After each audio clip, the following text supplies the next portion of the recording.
You probably clicked on this video because you're thinking about moving to Denver, Colorado, or maybe you're coming in for a visit. Let's talk about 5 things that you need to know before moving to Denver. 1335. Welcome to my channel. I'm Ashley Romero and I'm your favorite local realtor here in Denver. The first thing I want to talk to you about is the cost of living, housing, and expenses. The average cost of renting a 2-bedroom apartment here in Denver and the surrounding nearby metro area is about $1,600 per month. And the median sold price for a single family home in the Denver metro area as of April of 2022 is $660,000. The one piece of advice that I can give you if you're thinking about signing a lease for a rental apartment here in Denver or the surrounding areas is to please read the reviews online about the apartment complex and about the management company. There are a ton of wonderful apartments and rentals in the metro area, but there's also a few that are a little bit delinquent. I want to make sure that you guys are safe and also that your management company and apartment is going to take care of you if something happens like your stove breaks. What I will say is that if you are moving here from somewhere like California or possibly New York or a bigger city, you can expect your expenses to be a little bit less than normal. If you are moving here from somewhere like Nebraska, Wyoming, Utah, Montana, your cost of expenses might be a little bit more than normal. I recently visited San Francisco and Northern California, and I noticed that their grocery expenses were a lot more than what we have here in Denver. So it's just something to consider if you're moving here from somewhere like that. You actually might notice a decrease in expenses and rent. Number 2, let's talk about traffic, public transportation, and other ways to get around. The primary source of transportation in the Denver metro is still by car. We're a very large metro area if you're considering from like Lafayette or Broomfield all the way down to like Parker. It's a really large distance, and a lot of people still commute in. We are south of Fort Collins, so there are some people that still live in the Fort Collins area that commute in, and it's about an hour drive from Fort Collins to downtown Denver. If you're coming in from Castle Rock, it's also about a 50 to an hour drive from downtown Castle Rock to downtown Denver. So I would consider having a reliable vehicle. But if you are considering moving here and relying solely on public transportation, I would look at the light rail and the bus stops. I would consider if this is something that you can comfortably utilize to get to where you need to go on the daily basis. Our light rail and our public transportation in general is expanding. The light rail and the bus stops combined really do cover quite a large space in our area, so it is a viable option. If you are living in downtown Denver, you can also get around by scooter.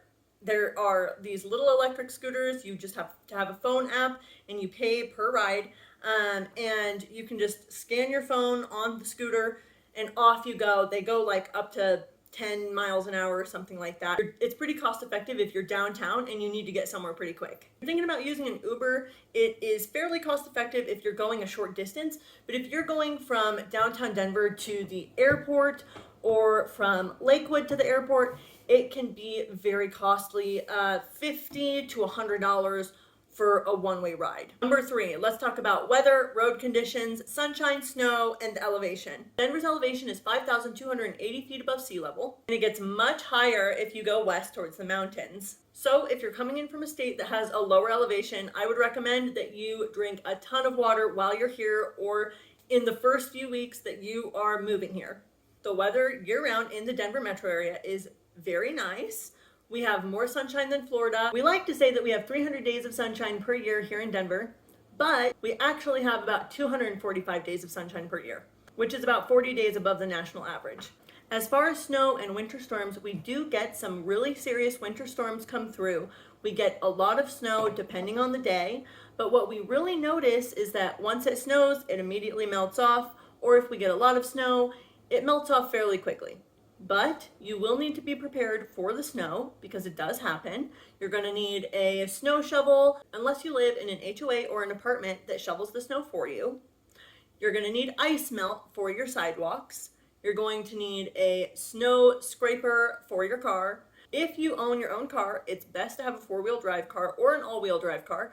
But a lot of people get around just fine on snow days with a 2-wheel drive car that has decent snow tires. When it does snow, the public roads are typically cleared off very quickly by our snow removal services. And if you live off of a private road that may be something that you want to talk to the community about prior to moving in. I have heard that it's easier to get a tan in Denver than it is in Florida just because of our elevation.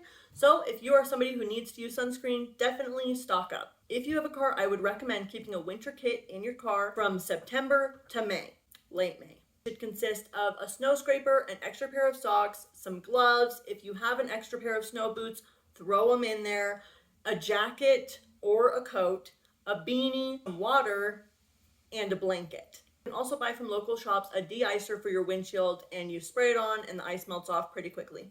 The two biggest things that you will need living in Denver for the dry climate is Aquaphor and lotion.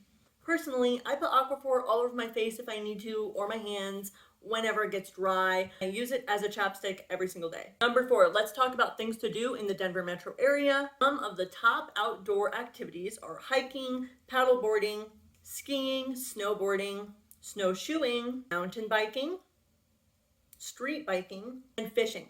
If you live in Denver proper, you're about 30 minutes to 45 minutes to wonderful hiking spots. And if you live on the west side of Denver, right up against the mountains, you're probably 20 to 15 minutes from amazing hiking spots. Denver has amazing parks. Our city park is really beautiful, and they have a wonderful walking path. Sloan's Lake also has a wonderful walking path. You can walk all the way around the lake. We have a very nice zoo, and we have a beautiful aquarium. If you're picking one of the two to go and do for a day, I would consider going to the zoo because they have a very large selection of aquatics as well. And if you pay a little extra, you can feed the stingrays there just like you can at the aquarium. Let's talk about the 4 sports teams that represent Denver. Football, we have the Broncos. For baseball, we have the Rockies. For hockey, my favorite, we have the Avalanche. And if you like basketball, we also have the Nuggets. There's a ton of local restaurants and breweries here in Denver for you to enjoy, and most of them have pretty good food. I would recommend that you go to a really cool neighborhood and just walk around and find a restaurant that might suit your taste and try it out. Most of them are pretty good. If you're into beer, we have the Coors Brewery in Golden. We have the Budweiser Brewery just outside of Fort Collins, and we have a ton of local microbreweries and amazing Colorado local breweries right here in Denver. There's a lot of options for shopping, and the only advice that I can give you is that if you are going to come and visit Denver and you are thinking 16th Street Mall, that is awesome. Go check it out. But I would recommend that for shopping, you check out something else, like the Cherry Creek Mall or the Colorado Mills Mall.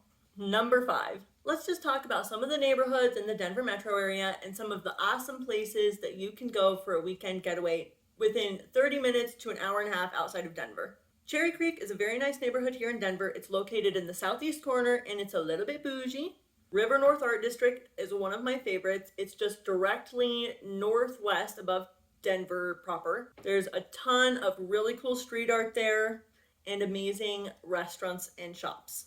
The neighborhood of City Park is extremely beautiful. A lot of historic homes surrounding the area. City Park is also the home of the Denver Museum of Nature and Science, which is definitely a staple to check out if you're here. Some of the surrounding towns of the Denver metro are Broomfield, which is north, Brighton, which is northeast, Westminster, which is just west of Denver, Lakewood, which is west of Denver and east of Golden, Golden, which is all the way west, Denver Tech Center, which is a pretty cool area, and that's located southwest.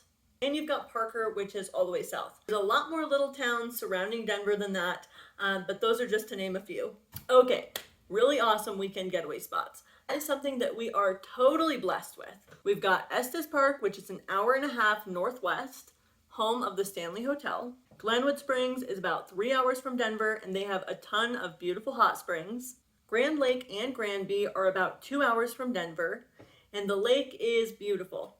And they have some cute little shops and cute little restaurants. It's very mountainous. Idaho Springs has some beautiful spots, and they're about 30 minutes from Lakewood and 45 minutes from Denver. They do have a hot spring there. One of my favorites is Buena Vista, which is about 2.5 hours from Denver.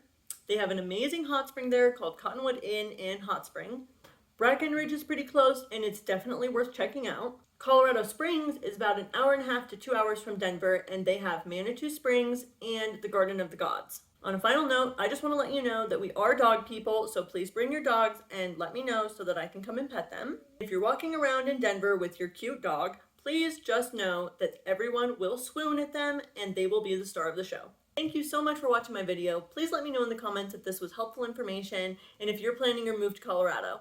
Don't forget to like and subscribe to see more of my videos about Denver and Denver real estate. Oh, and welcome to Colorado.